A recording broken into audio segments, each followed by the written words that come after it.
दोस्तों, perfume making एक art है या फिर एक साइंस? क्या इसको समझने के लिए कोई पढ़ाई करनी पड़ेगी, या तो फिर सिंगिंग की तरह इसको रियाज करके सीखा जा सकता है?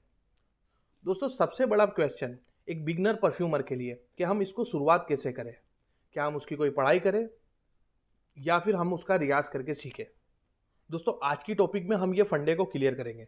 तो हेलो दोस्तों, this is Rizwan and you are watching perfume talk. दोस्तों, हिस्ट्री के अंदर जब परफ्यूम बनाया जाता था, यानी कि नेचुरल चीज़ों को लेके एक परफ्यूम बनाया जाता था, तब तक के लिए 100% आर्ट था। बट जब हम सिंथेटिक के ऊपर कूदे तो ये हो गया साइंस, इसके अंदर इन्वॉल्व हो गया साइंस।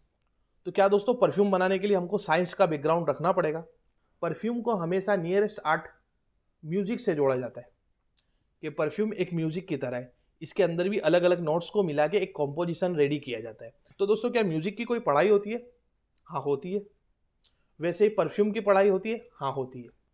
तो क्या दोस्तों, म्यूजिक को बिना पढ़े सीखा जा सकता है? तो हाँ, सीखा जा सकता है। तो दोस्तों, परफ्यूम को बिना पढ़े सीखा जा सकता है?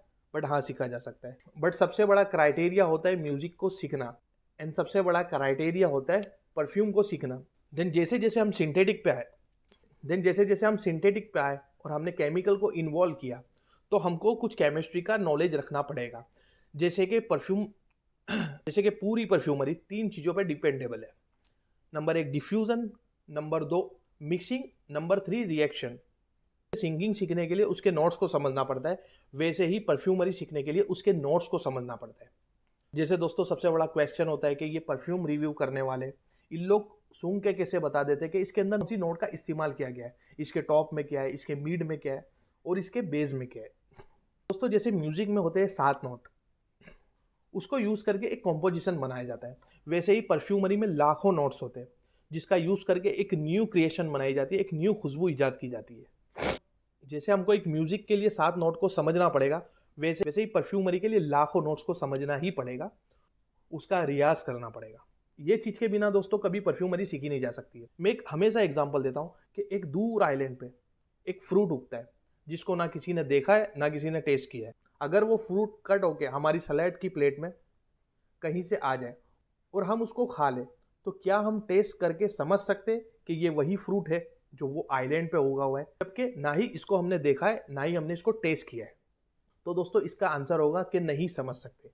वैसे ही जहाँ तक आप नोट्स को समझोगे नहीं, सूंघोगे नहीं, वहाँ तक आप समझ नहीं सकोगे कि ये वही नोट्स है, और उसका रियाज करना पड़ेगा। अगर जैसे कॉमन खुशबू की बात की जाए कि मोगरा है, रोज़ है, अगर वो किसी परफ्यूम के अंदर आता है तो हम तुरंत उसको स्मेल करके बता देते हैं कि इसके अंदर रोज़ है और मोगरा है। वैसे ही आपको नोट्स का रियाज करना पड़ेगा, सूंघना पड़ेगा, उसको समझना पड़ेगा। देन दोस्तों, हल्की फुल्की इसके अंदर केमिस्ट्री की रिक्वायरमेंट होती है। हमको बेसिकली परफ्यूम का डिफ्यूजन करना है और उसका लास्टिंग बढ़ाना है। जो हमको परफ्यूम बनाना होता है वो एज ए मिड नोट लेते हैं, देन डिफ्यूजन के लिए हम उसके अंदर टॉप नोट बढ़ाते हैं फॉर द प्रोजेक्शन, देन उसके अंदर बेस नोट को ऐड किया जाता है फॉर द लास्टिंग। उसको फिर मिक्सिंग को सीखना पड़ेगा कि ये नोट को किसके साथ मिलाया जाता है और उसका रिएक्शन क्या आएगा और वो बाद में क्या बनने वाला है। और परफ्यूम मेकिंग में सबसे अहम चीज़ है, कहता हूँ कि परफ्यूमरी का कॉमन सेंस वो होना सबसे ज़रूरी है। अगर हम एक फ्लोरल फ्रेग्रेंस बना रहे हैं, हम फूलों की खुशबू बना रहे हैं, उसके अंदर हम फ्लावर्स का इस्तेमाल करते हैं, और डिफ्यूज़न बढ़ाने के लिए मे बी सिट्रस का इस्तेमाल कर सकते हैं। देन बेस के अंदर हम लाइट फ्रेग्रेंस का इस्तेमाल करते हैं, सैंडलवुड या फिर गैलेक वुड या तो फिर सीडर वुड। देन मस्क का भी इस्तेमाल करते हैं। तो ये फ्लोरल फ्रेग्रेंस के लिए हम लेदरी कंपाउंड का यूज़ कर सकते हैं? तो दोस्तों, नहीं कर सकते, क्योंकि ये हमारे विजन से हटा लेके जाएगा। या फिर कोई एक एक्वाटिक फ्रेग्रेंस बना रहे हैं, तो वो एक्वाटिक फ्रेग्रेंस के अंदर हम ऊद वगैरह का इस्तेमाल नहीं कर सकते, क्योंकि ये उससे हटा के लेके जाएगा। तो दोस्तों, एक परफ्यूम बनाने के लिए ये कॉमन सेंस होना बहुत ज़रूरी है। तो आप अगर एक बिगनर हो तो आपको नोट्स का रियाज करना पड़ेगा, नोट्स को सीखना पड़ेगा, समझना पड़ेगा। तो दोस्तों, मेरे हिसाब से परफ्यूमरी 90% आर्ट है। और एक परफ्यूमर जब एक परफ्यूम बनाता है तो वो अपनी एक स्टोरी लेके आता है कि उसको किस टाइप की फ्रेग्रेंस बनानी है। फॉर एग्जाम्पल, एक परफ्यूम सोच रहा है कि मैं गार्डन के अंदर बैठा हूँ और मेरे को गार्डन की खुशबू चाहिए। तो गार्डन के अंदर हम जाके जब स्मेल करेंगे तो पता चलेगा कि हमारे पास फ्लावर्स की स्मेल होगी, और मिट्टी होगी तो अर्दी सी हल्की हल्की स्मेल आएगी। देन ट्री के हिसाब से हल्की फुल्की वुड्स की खुशबू आएगी। तो परफ्यूमर उस तरीके के कंपाउंड को यूज़ करेगा, वो फ्लोरल कंपाउंड को यूज़ करेगा, वो हल्का फुल्का वुडी कंपाउंड को यूज़ करेगा, वो हल्का फुल्का अर्दी कंपाउंड को भी यूज़ करेगा। बेसिकली केमिकल का नाम सुन के लोग मिसगाइड हो जाते हैं कि क्या केमिकल, यानी कि इसके लिए हमको साइंस समझना पड़ेगा, इसके लिए हमको केमिस्ट्री को सीखना पड़ेगा। दोस्तों परफ्यूमरी के अंदर जो केमिकल का यूज़ किया जाता है बेसिकली वो खुशबू ही है। तो दोस्तों जब नेचुरल चीज़ों को कैप्चर करके सिंथेटिक वर्जन में बनाया गया तो कुछ अल्कोहल के फॉर्म में बने, कुछ सार्पी फ्रेगनेंस वगैरह एल्डिहाइड के फॉर्म में बनी और कुछ हैवी मॉलिक्यूलर वेट वाली चीज़ें फिक्सेटिव के फॉर्म में बनी। तो ये एक बेसिक सी चीज़ है जिसको अंडरस्टैंड करने में ज़्यादा मुश्किल नहीं होती। तो बस आपको समझना है डिफ्यूज़न, फिर आपको समझना है मिक्सिंग और फिर आपको समझना है रिएक्शन।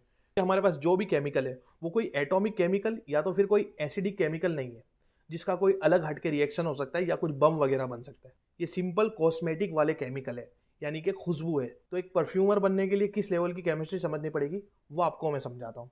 अगर एक पानी वो आपके टेबल पर गिरता है तो उसको डिफ्यूज़ होने में, उसको एनवायरनमेंट में इवेपोरेट होने में कितना टाइम लगता है। उसको साफ़ ना किया जाए तो मे बी वो 4-5 घंटा लगेगा।